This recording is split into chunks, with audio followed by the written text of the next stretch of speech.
जन्मयदुःखविनाशकलिङ्गं तत्प्रणमामि सदा शिवलिङ्गम् देवमुनिप्रवरार्चितलिङ्गं कामदहनकरुणाकरलिङ्गम्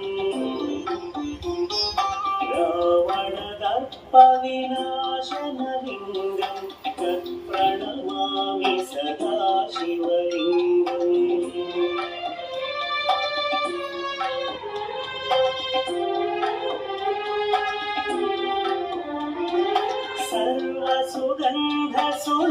सर्वसुगन्धसुलेपितलिङ्गं बुद्धिविवर्धनकारणलिङ्गं सिद्धसुरासुरवन्दितलिङ्गं तत्प्रणमामि सदा शिवलिङ्गं कनकमहामणिभूषितलिङ्गं मणिपतिवेष्टितशोभितलिङ्गम्